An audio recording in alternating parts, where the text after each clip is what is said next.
रात के लगभग 9:30 बज रहे थे। गांव के कच्चे रास्ते पर एक पुरानी साइकिल की हल्की हल्की चरमराहट सुनाई दे रही थी। साइकिल चला रहा था रामलाल। रामलाल की उम्र लगभग 45 साल थी। पूरे दिन मंडी में गेहूं बेचकर वह देर रात अपने गांव लौट रहा था। उसकी साइकिल के हैंडल पर एक लालटेन टंगी हुई थी, जिसकी पीली रोशनी मुश्किल से कुछ कदम आगे तक दिखाई दे रही थी। हवा लगातार तेज होती जा रही थी। रामलाल ने आसमान की ओर देखा। लगता है आज बारिश जरूर होगी। उसने साइकिल की रफ्तार थोड़ी बढ़ा दी, क्योंकि गांव पहुंचने से पहले उसे पुराने जंगल के किनारे से गुजरना था। उस जंगल के पास ही थी एक पुरानी पानी की टंकी।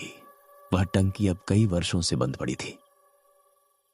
गांव वाले कहते थे, वहां रात के बाद कोई नहीं जाता। जो भी गया वो या तो बीमार पड़ गया या फिर कभी वापस नहीं लौटा। रामलाल इन बातों पर कभी विश्वास नहीं करता था। वह हमेशा कहता था, अरे भूत प्रेत जैसी कोई चीज नहीं होती है। लेकिन आज की रात कुछ अलग थी। हवा में अजीब सी बेचैनी थी, जैसे कोई उसे लगातार देख रहा हो। रामलाल ने पीछे मुड़कर देखा। रास्ता बिल्कुल खाली था। सिर्फ उसकी साइकिल के पहियों के निशान मिट्टी पर बनते जा रहे थे। अचानक उसकी साइकिल की घंटी अपने आप बज उठी। रामलाल चौंक गया। उसने घंटी को हाथ लगाकर देखा। वह तो बिल्कुल ठीक थी। शायद हवा की वजह से बच गई होगी। उसने खुद को समझाया और आगे बढ़ गया। कुछ ही मिनट बाद सामने जंगल दिखाई देने लगा। जंगल के बीचों बीच दूर एक बहुत ऊंची काली आकृति खड़ी थी। वही पुरानी पानी की टंकी। टंकी की दीवारों पर काई जमी हुई थी। ऊपर टूटी हुई रेलिंग हवा में हिल रही थी। रामलाल ने एक पल के लिए उसकी ओर देखा और फिर साइकिल चलाता रहा।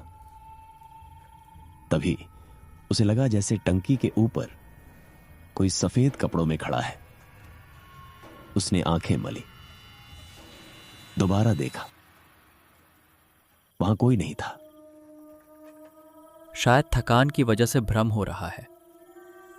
वह मुस्कुराया, लेकिन अगले ही पल उसे साफ सुनाई दिया, रामलाल। आवाज बहुत धीमी थी, जैसे कोई दूर से उसका नाम पुकार रहा हो। रामलाल ने साइकिल रोक दी, चारों तरफ नजर दौड़ाई। कोई नहीं था, सिर्फ हवा और झिंगुरों की आवाज। वह फिर चल पड़ा, लेकिन अब उसके हाथ कांप रहे थे। जैसे जैसे वह टंकी के करीब पहुंच रहा था, हवा और ठंडी होती जा रही थी। अचानक उसकी लालटेन बुझ गई। पूरा रास्ता अंधेरे में डूब गया। रामलाल ने लालटेन दोबारा जलाया, लेकिन उसकी नजर सामने पड़ी। टंकी के नीचे कोई खड़ा था। एक लंबा दुबला आदमी, पूरा शरीर सफेद कपड़ों में। चेहरा बिल्कुल दिखाई नहीं दे रहा था। रामलाल का गला सूख गया। उसने डरते हुए पूछा, कौन है? कोई जवाब नहीं। सिर्फ वही आकृति धीरे धीरे उसकी ओर बढ़ने लगी। रामलाल ने घबराकर साइकिल घुमाई और पूरी ताकत से पैडल मारने लगा। साइकिल तेजी से दौड़ने लगी, लेकिन उसे ऐसा महसूस हुआ जैसे पीछे से कोई भी उतनी ही तेजी से उसका पीछा कर रहा हो। उसने पीछे मुड़कर देखा और उसके होश उड़ गए। वहां कोई इंसान नहीं था। सिर्फ दो चमकती हुई लाल आंखें अंधेरे में उसका पीछा कर रही थीं। हे भगवान, ये क्या है? उसने भगवान का नाम लेते ही पूरी ताकत से साइकिल दौड़ाने लगा। उसे बिल्कुल अंदाजा नहीं था कि यह रात उसकी जिंदगी की सबसे भयानक रात बनने वाली है। रामलाल पूरी ताकत से साइकिल चला रहा था। उसके पैरों की रफ्तार इतनी तेज थी कि साइकिल की चेन लगातार खड़खड़ाने लगी। ठंडी हवा उसके चेहरे पर चाबुक की तरह लग रही थी। उसके कानों में केवल 2 आवाजें गूंज रही थीं, साइकिल के पहियों की चरमराहट और पीछे से आती किसी अनजान चीज के दौड़ने की आहट। उसने एक बार फिर हिम्मत करके पीछे देखा। लाल आंखें अब पहले से भी ज्यादा पास थीं। ऐसा लग रहा था जैसे वे जमीन पर नहीं, हवा में तैर रही हो। रामलाल के माथे पर पसीना छलक आया। हे भोलेनाथ, मेरी रक्षा करना। तभी अचानक साइकिल किसी पत्थर से टकराई। रामलाल सड़क पर जा गिरा। उसके हाथ और घुटने छिल गए। लालटेन दूर जाकर टूट गई और चारों तरफ फिर से घना अंधेरा फैल गया। वह दर्द से कराहते हुए उठा और घबराकर पीछे देखने लगा, लेकिन वहां कोई नहीं था। न लाल आंखें, न सफेद कपड़ों वाला आदमी, सिर्फ हवा, पेड़ों की सरसराहट और गहरा सन्नाटा। रामलाल ने जल्दी से साइकिल उठाई। हैंडल थोड़ा टेढ़ा हो गया था, लेकिन साइकिल चलने लायक थी। वह बिना रुके गांव की तरफ भागा। करीब 15 मिनट बाद वह गांव पहुंचा।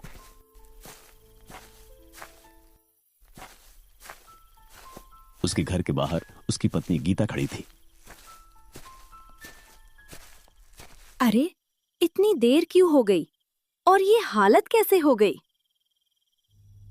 रामलाल कुछ पल तक चुप रहा, फिर बोला, रास्ते में पुरानी पानी की टंकी के पास मैंने कुछ देखा। गीता का चेहरा सफेद पड़ गया। मैंने कितनी बार कहा है, उस रास्ते से रात में मत जाया करो। रामलाल ने पहली बार महसूस किया कि शायद गांव वालों की बातें सिर्फ अफवाह नहीं थी। उस रात उसे बिल्कुल नींद नहीं आई। जैसे ही वह आंखें बंद करता, उसे वही लाल आंखें दिखाई देती। सुबह सूरज निकला तो उसने सोचा कि रात का डर अब खत्म हो जाएगा, लेकिन असली डर तो अभी शुरू हुआ था। सुबह गांव की चौपाल पर लोग इकट्ठा थे। सबके चेहरों पर चिंता साफ दिखाई दे रही थी। रामलाल भी वहां पहुंचा। गांव के बुजुर्ग हरिराम बोले, कल रात फिर एक अजीब घटना हुई है। क्या हुआ बाबा? चरवाहा मोहन सुबह से गायब है। उसकी लाठी जंगल के पास मिली है और उसके पैरों के निशान सीधे पुरानी पानी की टंकी तक जाते हैं। ये सुनते ही रामलाल के शरीर में सिहरन दौड़ गई। उसने तुरंत रात वाली बात सबको बता दी। कुछ लोग हंसने लगे। अरे, रात का वहम होगा। लेकिन हरिराम की आंखों में डर साफ दिखाई दे रहा था। उन्होंने धीमी आवाज में कहा, 30 साल पहले भी ऐसा ही हुआ था। सभी लोग हैरानी से उनकी तरफ देखने लगे। उस समय उस टंकी की देखभाल एक चौकीदार करता था। नाम था रघुवीर। एक बरसाती रात में वो अचानक गायब हो गया। जब लोग उसे खोजने पहुंचे तो टंकी के अंदर सिर्फ उसकी लालटेन मिली, लेकिन रघुवीर कभी नहीं मिला। यह सुनकर चौपाल पर बैठे सभी लोगों के रोंगटे खड़े हो गए। उसके बाद से जिसने भी रात में उस टंकी के पास किसी सफेद कपड़ों वाले आदमी को देखा, उसके साथ कोई न कोई अनहोनी जरूर हुई। रामलाल अब पूरी तरह डर चुका था, लेकिन उसके मन में एक सवाल बार बार उठ रहा था। अगर सचमुच वहां कोई रहस्य है तो आखिर वह है क्या? उसी शाम गांव में मोहन की तलाश के लिए 5 लोगों की टोली बनाई गई। रामलाल भी उनके साथ जाने को तैयार हो गया। सूरज ढलने से पहले वे जंगल पहुंच गए। चारों तरफ अजीब सी खामोशी थी। पेड़ों पर बैठे पक्षी भी जैसे चुप थे। पुरानी पानी की टंकी सामने खड़ी थी। दिन की रोशनी में भी वह किसी डरावने महल जैसी लग रही थी।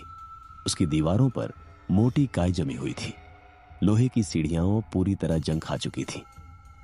टंकी का लोहे का दरवाजा आधा खुला हुआ था। ऐसा लग रहा था जैसे किसी ने अभी अभी उसे खोला हो। रामलाल ने धीरे से कहा। अंदर चलें? बाकी लोग एक दूसरे का चेहरा देखने लगे। आखिर हिम्मत करके सब अंदर घुस गए। टंकी के भीतर सीलन की बदबू फैली हुई थी। छत से पानी की बूंदें टपक रही थी। अंदर बहुत अंधेरा था। सबने अपनी अपनी टॉर्च जला ली। इधर देखो। जमीन पर ताजे पैरों के निशान बने हुए थे। वे निशान सीधे नीचे जाने वाली एक टूटी सीढ़ी की ओर जा रहे थे। रामलाल हैरान रह गया। उसे तो कभी पता ही नहीं था कि टंकी के नीचे भी कोई रास्ता है। सब धीरे धीरे सीढ़ियां उतरने लगे। जितना नीचे जाते हवा उतनी ही ठंडी होती जाती। दीवारों पर पुराने जमाने की ईंटें लगी थीं। कुछ जगहों पर अजीब निशान बने हुए थे, जैसे किसी ने नाखूनों से दीवारें खरोंची हों। तभी एक जोर की आवाज आई। ऊपर का लोहे का दरवाजा अपने आप बंद हो गया। पूरा तहखाना अंधेरे में डूब गया। सभी लोग घबरा गए। दरवाजा खोलो! वे चिल्लाने लगे, लेकिन कोई जवाब नहीं मिला। अचानक अंधेरे में किसी के धीरे धीरे चलने की आवाज सुनाई देने लगी। टॉर्च की रोशनी उस दिशा में घुमाई गई। वहां कोई नहीं था, लेकिन आवाज अब चारों तरफ से आ रही थी, जैसे कोई उन्हें चारों ओर से घेर रहा हो। रामलाल की सांसें तेज हो गईं। तभी एक टॉर्च झिलमिलाई और बंद हो गई। कुछ ही सेकंड में पूरा तहखाना घुप अंधेरे में डूब गया। अचानक उसी अंधेरे में 2 लाल आंखें चमकी, फिर 4, फिर 6। ऐसा लग रहा था जैसे अंधेरे में कई जोड़ी आंखें उन्हें घूर रही हों। एक ठंडी की भारी आवाज पूरे तहखाने में गूंजी। जो इस टंकी का राज जानने आता है वो कभी वापस नहीं जाता। ये सुनते ही टोली के एक आदमी ने डर के मारे चीख मार दी, और उसी पल किसी ने उसका हाथ पकड़कर अंधेरे में खींच लिया। बचाओ! बचाओ! उसकी चीख पूरे तहखाने में गूंजती रही। फिर अचानक सब कुछ शांत हो गया। रामलाल और बाकी लोग पत्थर की मूर्तियों की तरह वहीं खड़े रह गए। उन्हें समझ ही नहीं आ रहा था कि उनका साथी कहां गायब हो गया। लेकिन असली रहस्य अभी बाकी था, क्योंकि उसी समय टंकी की सबसे अंदर वाली दीवार धीरे धीरे खिसकने लगी, और उसके पीछे एक ऐसा गुप्त कमरा दिखाई दिया जिसे शायद पिछले 50 सालों से किसी इंसान ने नहीं देखा था। ऊपर से आती हवा की आवाज भी अब बंद हो चुकी थी। ऐसा लग रहा था जैसे पूरी दुनिया उस पुराने तहखाने के बाहर कहीं दूर छूट गई हो। रामलाल के साथ केवल 2 आदमी बचे थे, गोपाल और श्याम, उनका चौथा साथी। कुछ ही पल पहले अंधेरे में गायब हो चुका था। उसकी चीख अब भी रामलाल के कानों में गूंज रही थी। हमें यहां से जल्दी निकलना होगा। रामलाल ने सिर हिलाया। तभी उनके सामने दीवार धीरे धीरे खिसककर पूरी तरह खुल गई। उसके पीछे एक लंबा संकरा रास्ता दिखाई दिया। रास्ते के दोनों तरफ पत्थर की दीवारें थीं। दीवारों पर पुराने हाथों के निशान बने थे। कुछ निशान इतने छोटे थे जैसे बच्चों के हाथों, और कुछ इतने बड़े थे कि देखकर ही डर लगे।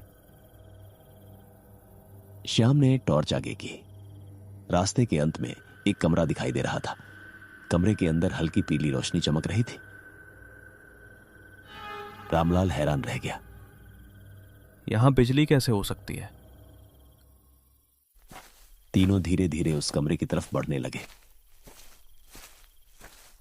जैसे ही वे अंदर पहुंचे, उनके पैरों के नीचे कुछ खड़का। रामलाल ने टॉर्च नीचे की। वहां एक पुरानी लोहे की लालटेन पड़ी थी।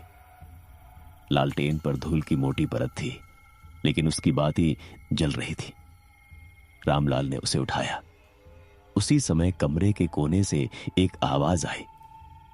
रामलाल, रामलाल के हाथ से लालटेन लगभग गिर गई। वह आवाज पहचानता था, वही आवाज उसने पिछली रात टंकी के बाहर सुनी थी। कौन है? उसने कांपते हुए पूछा, लेकिन कोई जवाब नहीं आया। फिर दीवार पर लगी एक पुरानी तस्वीर अचानक टॉर्च की रोशनी में दिखाई दी। तस्वीर में एक आदमी खड़ा था, सफेद कपड़े, हाथ में लालटेन और चेहरे पर गंभीर भाव। हरिराम ने जिस चौकीदार का नाम बताया था वह वही आदमी था, रघुवीर। तस्वीर के नीचे धूल में कुछ शब्द लिखे थे, रघुवीर चौकीदार 1978। रामलाल कुछ बोल नहीं पाया। तभी गोपाल ने कमरे की दूसरी ओर देखा। कमरे के कोने में एक पुराना लोहे का संदूक छिपा हुआ था। संदूक पर ताला लगा था, लेकिन ताला जंग से लगभग टूट चुका था। श्याम ने पत्थर से ताले पर वार किया। तीसरी वार में से ताला टूट गया। संदूक खुलते ही कमरे में सड़ी हुई कागजों की गंध फैल गई। अंदर पुराने कागज, एक डायरी और कई काली सफेद तस्वीरें थीं। रामलाल ने डायरी उठाई। पहले पन्ने पर लिखा था, अगर कोई यह डायरी पढ़ रहा है तो समझ लो कि टंकी का राज अब तुम्हारे सामने है। रामलाल ने पढ़ना शुरू किया। डायरी रघुवीर की थी। उसमें लिखा था कि लगभग 50 साल पहले गांव में पानी की बहुत कमी पड़ गई थी। सरकार ने गांव के लिए यह बड़ी पानी की टंकी बनवाई थी, लेकिन टंकी बनने के कुछ महीनों बाद ही रघुवीर को नीचे एक गुप्त सुरंग मिली। उस सुरंग का रास्ता टंकी के नीचे से जंगल के अंदर तक जाता था। शुरुआत में रघुवीर ने सोचा कि यह पुराना निर्माण होगा, लेकिन एक रात उसने सुरंग में किसी बच्चे के रोने की आवाज सुनी। वह आवाज लगातार आती रही। रघुवीर लालटेन लेकर सुरंग में गया। वहां उसे एक छोटा कमरा मिला। कमरे में पुराने कपड़े, बच्चों के खिलौने और कई तस्वीरें पड़ी थीं, लेकिन वहां कोई बच्चा नहीं था। उस रात के बाद रघुवीर बदल गया। वो अक्सर कहता था, टंकी के नीचे से किसी बच्चे की रोने की आवाज आती है। गांव वालों ने उसकी बात पर ध्यान नहीं दिया। फिर एक एक करके लोग रात में गायब होने लगे। डायरी के आखिरी कुछ पन्नों पर लिखावट बुरी तरह कांपती हुई थी। एक जगह लिखा था, आज मुझे सच पता चल गया है, यहाँ जो दिखाई देता है वो इंसान नहीं है। ये उन लोगों की आवाज में बुलाता है जिन्हें हम जानते हैं। जो इसकी आवाज सुनकर नीचे आता है वो वापस नहीं जाता। रामलाल की उंगलियां कांपने लगी। उसने अगला पन्ना पलटा। आखिरी लाइन थी, अगर मैं गायब हो जाऊं तो टंकी को कभी मत खोलना।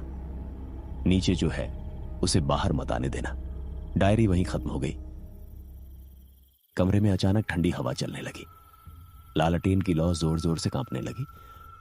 फिर लालटेन बुझ गई। पूरा कमरा अंधेरे में डूब गया। रामलाल, किसी ने धीरे से पुकारा।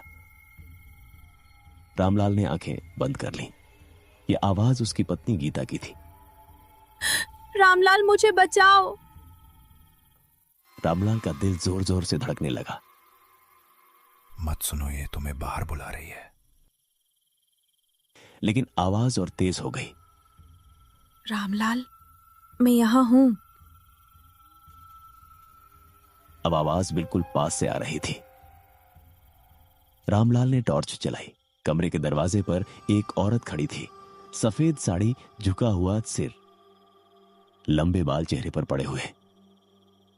रामलाल की आंखें फैल गईं। गीता। वह अनजाने में एक कदम आगे बढ़ा।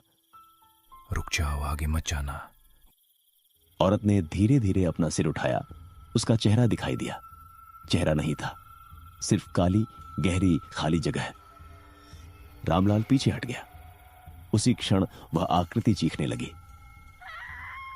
इतनी भयानक चीख कि पूरी टंकी की दीवारें कांप उठी। और फिर कमरे की दीवारों से दर्जनों हाथ बाहर निकलने लगे। काले सूखे मानव हाथ वे तीनों की तरफ बढ़ रहे थे। भागो जल्दी। तीनों गुप्त सुरंग की ओर भागे। पीछे से चीखें और तेज होती जा रही थी। सुरंग लंबी थी। वे अंधेरे में भागते रहे। अचानक सामने एक लोहे का दरवाजा दिखाई दिया। रामलाल ने उसे खोला और बाहर भागने लगा। वे तीनों बाहर जंगल में गिर पड़े। रात के करीब 12 बज चुके थे। आसमान में बादल और घने हो चुके थे। तेज हवा चल रही थी। दूर बिजली चमक रही थी, लेकिन बारिश नहीं हो रही थी।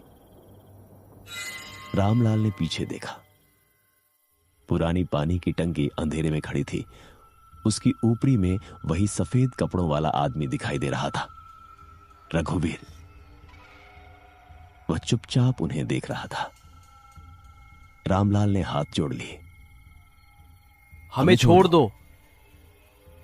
रघुवीर ने कोई जवाब नहीं दिया। उसने सिर्फ अपना हाथ उठाया और टंकी की ओर इशारा किया।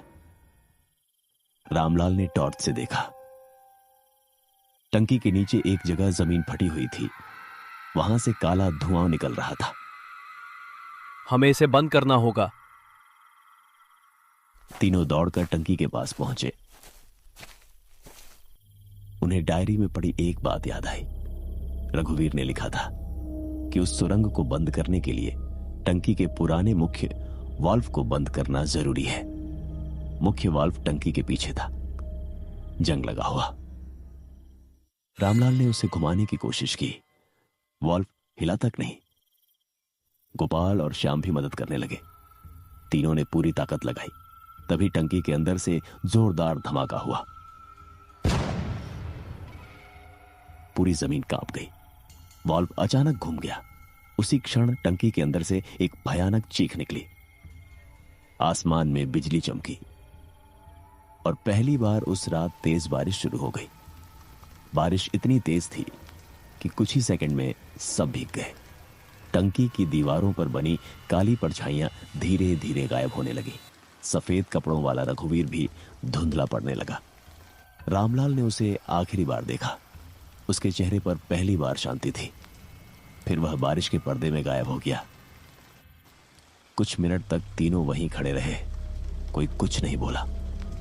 फिर अचानक जंगल के अंदर से किसी आदमी की आवाज आई, बचाओ बचाओ। रामलाल का दिल रुक सा गया।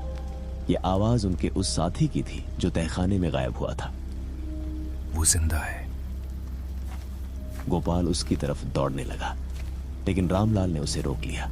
नहीं, रुक जाओ। डायरी में लिखा था, वो आवाज बनकर बुलाता है। तीनों चुपचाप गांव की तरफ लौट गए। अगले दिन गांव के लोगों ने मिलकर पुरानी पानी की टंकी को हमेशा के लिए बंद कर दिया। मुख्य रास्ते पर लोहे का बड़ा गेट लगा दिया गया।